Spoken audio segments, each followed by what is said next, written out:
Hello, everyone, and welcome to the All Lady Vol Show, brought to you by the Lady Vol Booster Club.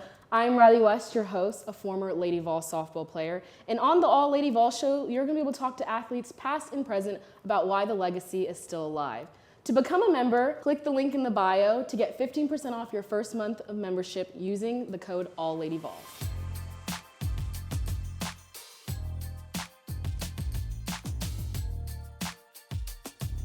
So today we have on Caroline Kerr, a redshirt sophomore volleyball player, star, might I say. I needed a paper to talk about all your accolades, but let me just go through a few just so they know. Two-time SEC Player of the Week in 2023, seven-time Freshman of the Week in 2023, an All-SEC First Team, All-SEC Setter, and an All-American. So Caroline, welcome to the All Lady Vol Show. How are you doing? Thank you. I am happy to be here. I'm doing well. We're in the midst of our season, but I'm happy to be here and be able to represent the Lady Vol Booster Club. Yeah, and you said midst of your season, but it's actually the start of SEC. You guys played Alabama last night, took it to 5 sets. What was that game like? Because as a fan, I was so into it, and I was like, it was going back and forth. So how was that game? Yeah, I think it was a great environment to start off SEC play. I love getting to start off SEC play at home. Yeah. I think that's super special, and our fans did a great job coming out. But I think it was awesome. I think our team is learning more and more about ourselves every game. Gotcha. And yeah, I'm so happy we were able to pull out the win and kind of use that momentum going into the rest of SEC. Yeah. You said you're learning. Obviously, earlier on this season, you played a lot of top 10, top 5 opponents. Penn State being one, Louisville being one. How has that kind of shaped you guys, and has that adversity, have you guys came over the hill of adversity, or how have you gotten better from those tough losses? Yeah, I mean, I think our coaches, our team knew we were going to be thrown into the fire from the beginning. We weren't going to hold back, and so I think we have to embrace those. I think if you aren't looking at those as like lessons, then it is kind of a waste. But I think we've really tried to figure out what's going to work for us and how we're going to beat those high-level opponents because our goal is to be where those type of teams are going to be. Yeah, absolutely. And so, yeah, I think we use those as lessons, and that's the only way that, having some of those losses really, will help you later on in the season. For sure. And then in that Alabama game, you guys won the first set. And I'm not going to lie, after the first set, I was like, this is going to be done in 3. I really thought that it was going to be an easier route than what it was. How do you guys, stay composed from set to set? Because that's something that would be extremely difficult for me, at least, to win a set by law, the next set you lose. So how do you guys keep your composure, and how's that conversation with the other players and coaches? Right. Yeah, I think we've tried to reiterate this idea, and obviously you don't really fully understand it until you're out there, but every team in our league is so good that, for sure. I mean, we could lose a set 25-10 and we're going to go back and win the next one. Yeah. You know, it's this league is so good. From top to bottom, you're never going to get an easy night out, okay, clean sweep here. I think we know we're going to get everybody's best game. We're going to be at the top of the league. And so teams want to beat us, and teams can beat us because everyone in our league is good. Oh, absolutely. And so I think it's really great challenge that we get to be in this league. And prepares us really well for postseason as well. Oh, absolutely. When you have all the top teams, it's like you're going through postseason already. Yeah. The adversity is going to hit now, so postseason feels a little bit easier. Exactly. Also new to this team is Nina. How do you pronounce her last name? Chayich. Chayich. It's almost like an H is in there, but it's not spelled with one. She's a 5th year? Yes. Yeah, so Nina Chayich, if you guys don't know back at home, she is a transfer. She's from Serbia, but she went to Townsend, I believe, before. Yeah. And she is just absolutely killing it. A couple weeks ago, or a couple games ago, she had 42 kills in one match with 76 attempts. Mind you, I don't know how her arm's still on, but that was the Tennessee record for most kills in a game. Yeah. And also she broke NCAA records as well. So what has your relationship been with her like? And as a setter, you're setting her up for all of those and assisting her. So what does it mean, your relationship with each other? Yeah, I think Nina is someone who's so fun to play with. I mean, obviously she's very athletic. She's a great teammate. I think she's kind of a quiet leader. She's going to come out, produce what she has to. And she's committed to it. She's going to come out and bring a really high level every night. And yeah, I think her and I, she's really helped me. I know if I don't put up a perfect set, she's going to do something good with it, whether it is a kill or maybe it's putting a the ball in a good spot. And so it really takes some pressure off me so that I can more often than not get her a good set, and one that makes her look good as well. And so she's really fun and easy to play with. And so, yeah, she's been amazing. I think she does such a great job carrying that load for us right now. And I know that she is someone we all look to as someone who we know is going to bring such a high level to our gym every day. Yeah. Is there any conversation about, obviously she's kind of carrying you guys. At one point during the game yesterday, it was 31 kills Nina, 31 kills the rest of the team. Is there any conversation about people having to step up, or what does that look like inside the locker room or at practice and all of that? Yeah, I think we rely a lot, like this is a team sport, so we don't always all have to play our best game. You obviously hope that 5 out of 6 play really good. Yeah. You know, maybe one person has an off night. Obviously, you hope for everybody, but I think like having somebody who's playing at a high level can take some of that pressure off to make us feel like we play perfect. Yeah. And I think that really helps girls be able to pull more load because they're not worrying so much about what they're doing. Yeah. And I think there's gonna be nights where she's off, and we're gonna be able to pick her up too. Yeah, and so I think we all know it's gonna be a give and take, and we're very grateful for the load she's obviously carried. Yeah, and we know we got her back too, because it's not just on her; it's on all 6 of us out there. I love that. I really do. You said pressure and pulling weight at 2 different times, but I kind of want to talk about pressure on you. Last year, I mentioned all the accolades, and that was your redshirt freshman year. So take me back to why you redshirted in the first place, and then we'll go into the pressure part. So yeah, your freshman year, you ended up redshirting. Last year was your first year playing. Why did you redshirt your freshman year? We redshirted. We had a really good setter staying for her 5th year, in Natalie Hayward. She was great. She was a really good leader. She was competitive. And so I don't think there was a need for me to try and rush into a role that didn't really need to be filled. Yeah. I think it was a really good year for me to kind of get into better shape, really get used to the speed of it. I wasn't able to graduate early, so it would have been coming in fall and trying to play right away. Volleyball comes in the summer. Yeah. Okay, gotcha. Yeah. So I would I didn't come in the spring of my senior year of high school. For sure. So it would have been coming in and trying to get going right away, and that's really hard as in my position, especially. It's a big jump. Yeah. And so there wasn't a need to fill it. There wasn't a role to be filled because Natalie she was amazing. She had a great year the year before. You know, people looked to her as that leader. And so it allowed me to take an extra dive in on myself and just be able to really focus on how I was going to evolve for that next level. Did you talk to Natalie at all, or learn from her, shadow her in her position or anything? How was that? Yeah, I think I knew pretty early on before I even got to campus that I was going to redshirt. Okay, gotcha. And so I was able to, as soon as I got there, was kind of in Natalie's ear, kind of developed a slow relationship with her. I did a lot of observing. Okay. I took that year to learn. I didn't try to overstep, and you know, I wanted to learn what these older girls were doing because I was going to be in their shoes eventually. Yeah. And so, I tried to observe a lot because I admired a lot of what Natalie did. Yeah. She did it at such a high level, and she still does. She plays professionally now. Awesome. And so, I just tried to observe. I would ask questions. I would come in for extra reps nearly every day before practice with our setting coach. Because in practice, I was the scout side, so I was setting a way that wasn't me. And so I would come in for extra reps. I was meeting with our dietitian. I was getting extra lifts in because our lifts were easier in the fall.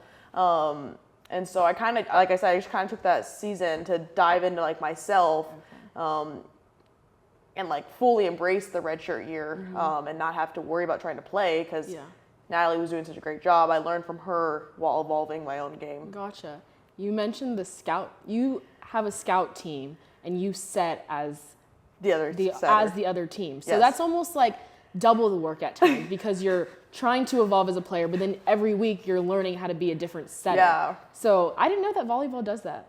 That's pretty cool. Yeah, I mean, there can be some really big tendencies in volleyball. If setter likes to do this, they like to set a certain set at times.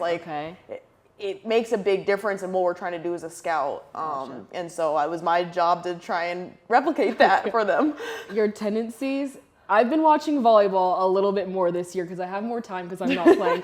And I don't know if this would be considered a tendency, but when you are going to set it and you just dump it right over, that has been my favorite thing ever. Not that we're going to give anyone information, but how do you decide you're going to do that on that play? Is it just a fill? I think there's times and a place. I think sometimes it is scout related. If we know defenders like to do certain, if they have to stay deeper in the court, there's that open area. It kind of keeps blockers honest. Like they can't cheat ways. So me being offensive is a big deal to like help keep the other team's defense solid. Okay, gotcha. Can't really make guesses as easily. So oh, awesome. Okay, so I mentioned all your accolades. We talked about your redshirt freshman year. Now let's get into this year. Like, do you feel any pressure to do what you did or even do more than what you did last year? I know oftentimes players have a really successful season and the next year's harder because they put this added pressure. So has that been something you've talked to the coaches about, something you've had to check in with yourself? How are you dealing with one year to the next? Yeah, I think I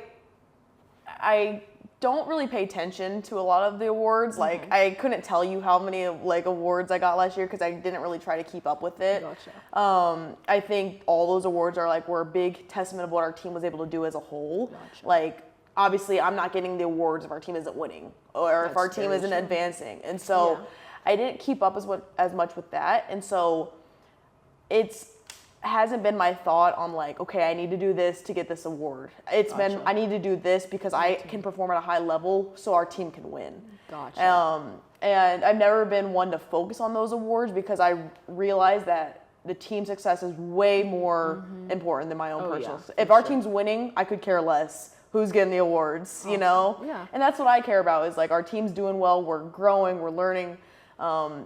And so I have not felt pressure to try and match those awards. I think those will come as, for our whole team, they'll come as our team wins and gets better. Yeah.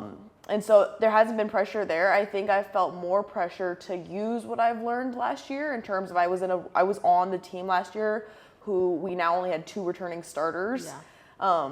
And I feel more pressure to use that experience to help our team this year more than I feel to try and match any of the awards or things outside the court. So I would say that's where the pressure comes, or even just like opportunity, maybe a better way to put it is like I have such an opportunity to use what I've learned that can best serve this team to ultimately help us. I was out there when we made a far run. Like it would be a disservice to our team to not try and use what I've learned being out there to the best of our ability. Yeah. You said serve, and I just thought that was funny because it was like a pun, like obviously serve, like serve. Right. You said 2 returning starters. So how would you describe this team this year? Like in simplest way, how would you describe this team? Are they young? Like how has that been a challenge, and how would you describe this team? I think we're young, but I have not been a part of a team who wants it more. I don't think us being in the gym for extra reps, us being in the gym for film, like I don't think I've ever been a part of a team that like is bought in as much. I do think we're young though. You know, we have girls who just haven't been out on the floor as long. We had compared to last year's team, at least. Sure. That was because last year's team we were a lot of 5th years. Yes, we had Morgan Fingal, Janasia Moore was a 5th year who had started at Ohio State before. Yeah. And so that's different. But I don't think it's a bad thing, and I think it can be really combated well when you have girls who want it so bad and are willing to like try and put their next step forward so that we can just continue to learn. So young, but really, really eager. Yeah, that is like key. My junior year when we went to the World Series, we had the youngest team. We had 10 incoming freshmen, or 10 newcomers. And at first we were like, oh my gosh, like this is kind of scary, this many new people that haven't played. But in a way it worked so well because like you said, people are so eager to do whatever their role is to make the team successful. So being young, even if you're having adversity now or you're not where you think you should be, is a great place to be. Like young girls, like they make the wheels turn. So I think that's going to be great for you guys. Okay, the young team, same coaches though. How is Coach Eve? Because as a fan and an athlete, I like to watch the coaches and their reactions, and she is so like poker face that it's like, is she mad? Is she excited? So how is she, and how's your relationship with her? Yeah, I think being a setter, she was a setter.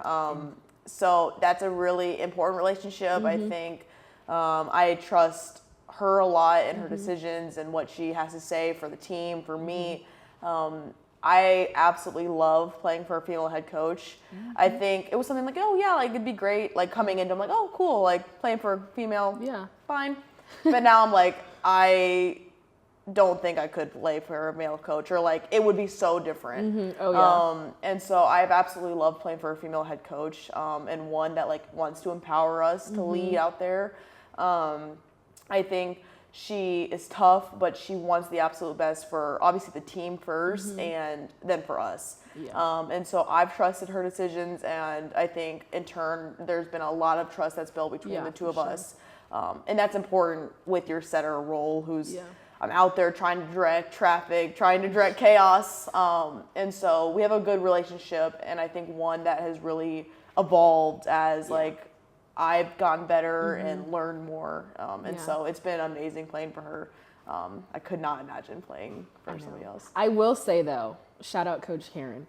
I do feel I love playing for women coaches, but I do think because they're like the same mind, they know how to like get under your skin like a little bit more than a male coach would. Yeah. I don't know. I think it's just like they understand our minds as females, and they're female coaches as well. But No, they do. And like Eve sometimes like after practice will be like, "Do you need a hug?" And I'm like, they know. Yeah, they know what I we do. need. I do need a hug, actually. Seriously. Yeah. Okay, so we're gonna wrap it up, but to wrap up the All Lady Vol show, we want to talk about the Lady Vol Booster Club. So, for people who don't know, I mentioned it earlier, but the Lady Vol Booster Club is a premier NIL collective for all 9 female sports on campus. Caroline, what does the Lady Vol Booster Club mean to you? I think it has been I've been so grateful to have been a part of it. And also just like to be able to meet the fans that make this school for what it is. They truly are like no other. I'm from a campus town. I'm from Champaign, Illinois, so I know what it's like to be part of like a community, and it's just different. Yeah. It's just like being like feeling their support night in, night out, feeling the support as a female athlete is so special. And I think they give us that opportunity to not only give back, but to meet and to grow ourselves. And so the Lady Vol Booster Club, I think, is something that's so unique to this school that is so rare at other places. Oh yeah, for sure. I've never seen anything like nothing like it. And so I think to be able to be a part of it and have like a family. a family. Yes, but that's what I feel like. It's just a family. Yes. And so I've been so grateful. I think it is so special and just so rare. And it's amazing. Well, you need to go because you have to prepare for Oklahoma. Mind you, Oklahoma's second SEC match in their history, or third. Yeah. So that's pretty awesome that you get to go to Norman. You get to experience their first year in the SEC. I wish you the best of luck. You. Like I said earlier, in the caption below, there will be a link for your membership. Use the code ALLLadyVol for 15% off your first month. If you also press the subscription button for the YouTube channel, you'll be entered for a chance to win a signed volleyball by Caroline Kerr. So thank you so much for watching.